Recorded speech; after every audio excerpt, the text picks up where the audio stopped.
नमस्कार। इस समय हम मौजूद हैं दिल्ली में। दिल्ली में स्पेसिफिकली बात करूँ तो जामिया मिलिया इस्लामिया में हम मौजूद हैं। हमारे साथ पीएचडी स्कॉलर सौरभ हैं और आज हम सौरभ से उनके पीएचडी रिसर्च के बारे में बात करेंगे। बहुत बहुत स्वागत है सौरभ आपका।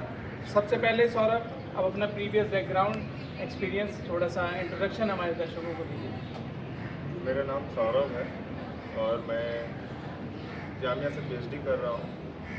लास्टली 2022 में मेरा एडमिशन हुआ और अभी 2 साल पूरे हुए हैं। सौरभ, सबसे पहला सवाल मेरा आपसे यही रहेगा कि आप अपने रिसर्च टॉपिक के बारे में बताइए और वो रिसर्च टॉपिक किस लिए महत्वपूर्ण है। मेरा रिसर्च टॉपिक है 21st सेंचुरी के हिंदी नॉवेल्स के प्लॉट को स्टडी करना अभी फिलहाल। इसमें मैंने लिटरेचर रिव्यू किया था नॉवेल्स को, 21वीं सदी के जितने नॉवेल्स थे एटलीस्ट 10 to 15 नॉवेल्स का लिटरेचर रिव्यू किया। उसके बाद उसमें जो कॉन्फ्लिक्ट थे, जो प्रॉब्लम्स को मैंने आइडेंटिफाई किया, उसी प्रॉब्लम के बेस पे मैंने अपना ये पेपर तैयार किया जिसमें प्लॉट जो मेन टर्म ओवर कर आता है वो है। आपने अपने शोध के इस विषय के लिए सिर्फ जामिया मिलिया इस्लामिया ही क्यों चुना? हाँ, ये बात आपने सही पूछी कि मैं जामिया ही क्यों। तो मैं जब मास्टर्स कर रहा था तो किसी भी शोधार्थी के लिए पीएचडी करने वाले स्टूडेंट के लिए सबसे इम्पोर्टेंट होता है गाइड। जिस टॉपिक पे आप रिसर्च करना चाहते हैं वो कंसर्न प्रोफेसर है या नहीं। आप सपोज दैट कि आप पीएचडी करना चाहते हैं नॉवल पे और नॉवल पे एक्सपर्टीज़ है नहीं किसी का, वो उसका स्टोरीज में एक्सपर्टीज, तो आप क्यों जाना चाहेंगे उसके साथ। तो इसलिए मैंने जामिया में एक ऐसे प्रोफेसर को चूज़ करना चाहा जिसके अंडर में मैं अपने टॉपिक को लेकर फ्री फील कर सकूं और मेरा पीएचडी ठीक हो जाए और वो मेरे क्रिटिकल माइंडसेट को एडजस्ट कर सके, स्पेस दे सके। इसलिए मुझे लगा कि जामिया से मैंने मास्टर्स किया है तो जामिया से बेहतर ना कोई प्रोफेसर मुझे समझ पाएगा दूसरा, क्योंकि वो पढ़ाया नहीं है और वो ना जानता है कि किस तरह से मैं सोचता हूँ। इसलिए मैंने जामिया ऑप्शन ही रखा, केवल एक ही ऑप्शन था जामिया। जो स्टूडेंट्स पीएचडी करना चाहते हैं, जिनका रुचि है पीएचडी में, तो आप उनको क्या सुझाव देना चाहेंगे? किस तरीके से वो पीएचडी के लिए अपीयर कर सकते हैं? सबसे पहले तो मैं, अगर कोई मास्टर्स का स्टूडेंट है, अपने फाइनल ईयर में है या पीएचडी करने को सोच रहा है, तो उसे अपना मास्टर्स बहुत अच्छे तरीके से करना है। मास्टर्स के लास्ट में डिसर्टेशन करते हो और ये डिसर्टेशन दिखाए अपने जिसके अंडर में वो करना चाहता है पीएचडी।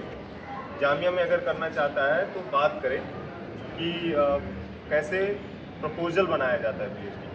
तो सबसे इम्पॉर्टेंट जो है प्रपोजल का है कि आप प्रपोजल तैयार करते हैं और उसमें आपका है कि आइडेंटिफाई दी प्रॉब्लम, कि प्रॉब्लम्स को सबसे पहले आइडेंटिफाई करें, फिर लिटरेचर रिव्यू करें, सेकंड स्टेप होता है। थर्ड स्टेप वो है कि आपका आप मैथडोलॉजी पे काम करें कि आपके मेथड्स कैसे हों। उसके बाद सैम्पलिंग तैयार करें, रेफरेंसेज होते हैं। तो स्टेप बाय स्टेप है आपका पीएचडी को लेकर। तो ये सबसे पहले क्लियर करना है आपको प्रपोजल कि हम इस टॉपिक पे पीएचडी करना चाहते हैं। ठीक है सौरभ, एक लास्ट आपसे सवाल करना चाहूँगा, क्या दिक्कतें अब तक आपको पीएचडी परस्यू करने में जो मेन दिक्कतें आई हैं वो क्या दिक्कतें तो बहुत आती हैं।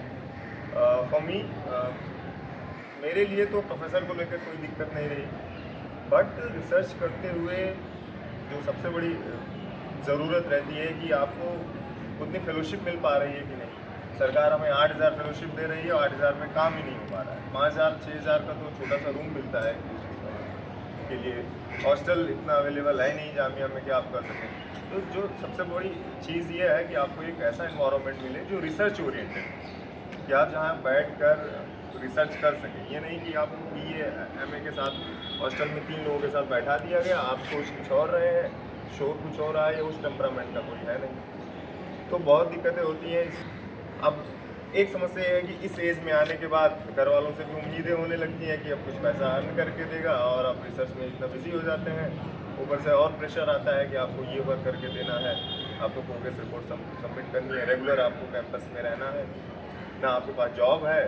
मतलब पीएचडी में एडमिशन लेने के पहले आपको एक अनएम्प्लॉयमेंट सर्टिफिकेट देना होता है कि आप दूसरी जगह जॉब नहीं कर सकते 2 साल। ये जामिया के क्राइटेरिया है। तो ये सारी परेशानियां रही हैं कि अर्निंग नहीं हो पाई उस तरह से, फेलोशिप उतनी है नहीं जितना हम अर्न कर सकते हैं बाहर से। तो ये सारी समस्याएं आई हैं पीएचडी में एडमिशन के बाद, उससे पहले तो रहती ही हैं। आप बहुत शुक्रिया आपका हमारे साथ जुड़ने के लिए। इंटरव्यू की सीरीज़ में हमारे साथ सौरभ थे। जो कि पीएचडी रिसर्च पर बात कर रहे थे कि कैसे एक स्टूडेंट रिसर्च करने के लिए अगर चाहता है तो वो पूरा क्राइटेरिया क्या है जामिया में एडमिशन लेने का। तो आपका बहुत बहुत शुक्रिया हमारे साथ जुड़ने के लिए, और ऐसे ही इंटरव्यूज़ देखने के लिए आप देखते रहिए जामिया। शुक्रिया।